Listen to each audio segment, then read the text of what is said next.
I'm Dr. Ina Melamed, functional medicine practitioner and doctor of pharmacy. And I recently had an honor being featured as an expert in the expert interview in a SingleCare article, which was called "Which Medication Should Not Be Taken with Turmeric?" It's a very timely topic. A lot of my clients are using turmeric. A lot of people in this country, in the United States, use turmeric. Popular for its name as a supplement called curcumin. So let's dive in. Let's talk a little bit about interesting point that you are probably not aware of, especially if you are taking any kind of medications. Drug interactions, drug duplications should not be checked when you initiate some kind of supplement in addition to your medications. So it's basically for anyone using supplements, managing medications, practicing integrative healthcare. And in today's piece, I'll walk you through the key takeaways from that interview, and I'll share why it matters. So as a functional medicine practitioner for over 16 years now, I've seen how natural doesn't always equal safe, especially when herbs and supplements intersect with pharmaceuticals. Turmeric, in its biological compound curcumin, has gained massive popularity, and a biologically active compound curcumin. It's gained the popularity for the anti-inflammatory and antioxidant properties, which it's pretty amazing. But the concentrates and supplements are not the same as a pinch in your curry. The article points out that these higher dose forms, they raise the risk of herb-drug interactions for both patients or my clients and my professional colleagues, pharmacists, integrative practitioners. This conversation is critical because patients may realize supplements can affect medications. Practitioners need to be proactively asking about herbal supplements and use of medications and their regimens.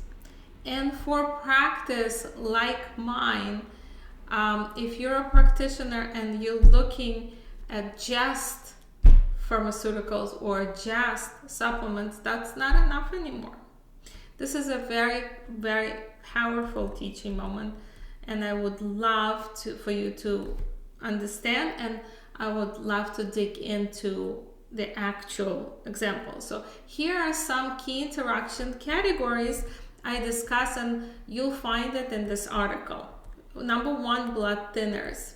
Curcumin may inhibit platelet aggregation, the clotting cells. So when you combine turmeric supplements with anticoagulants or antiplatelets like aspirin, many people take baby aspirin as a daily anticoagulant, or warfarin, or Plavix.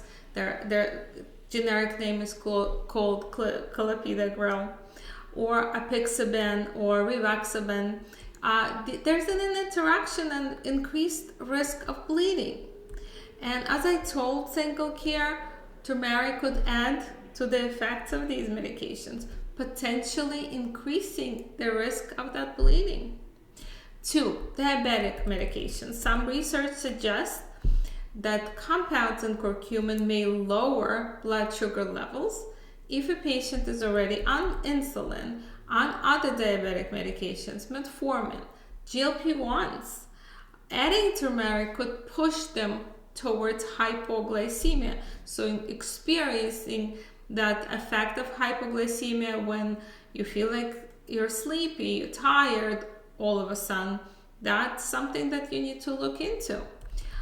Actively monitoring blood sugar, blood glucose, becomes essential when you combine these two therapies. 3, stomach acid reducers, antacids. There's a conflicting data. Turmeric might reduce acid, beneficial part, but also potentially increases stomach acid in some contexts, thereby interfering with acid suppressing medications. Cimetidine, famotidine, ranitidine, omeprazole. Many people are taking those medications called PPI inhibitors like omeprazole, pantoprazole. Practitioners should assess GI history and supplement timing. 4. Immunosuppressants. Supplements like turmeric that modulate inflammation, immune system response, can interact with immunosuppressants via liver metabolism pathways. For example, tacrolimus, and important for transplant patients that take this for life, and autoimmune drug users, this combination really needs to be evaluated. Chemotherapy drugs, while curcumin has some promising lab data for anti-cancer effect, it also may affect how chemo drugs are processed. So if you work with the healthcare practitioner that suggests first finish the medication and then we'll talk about adding nutraceuticals, it might be a good idea. But there are certain cancer chemo drugs that are taking for longer time, like tamoxifen, for example. You want to definitely speak with a healthcare practitioner whether you are a candidate. It's that important because this medication you won't be able to stop that quickly. Antihypertensive drugs. Early animal studies show curcumin may amplify blood pressure lowering medications like amlodipine, losartan, via slowed hepatic breakdown. Clinical relevance is emerging, worth monitoring. We don't know enough yet to say. Antidepressants. So rarely combining turmeric with SSRIs could risk serotonin syndrome or additive bleeding risk. We haven't seen that much out there, but again, something that you want to bring up to your healthcare practitioner and evaluate if you're a candidate for this combination. And pain relievers. NSAIDs, for example, NSAIDs and turmeric together, they can potentiate that bleeding risk because they have that platelet activity, and whether spreading them apart or just discussing with your doctor whether if they're monitoring it often, you might be able to handle both of those. So I hope this was very educational for you. This is Dr. Ina again at Digestive Reset and Melamed Institute.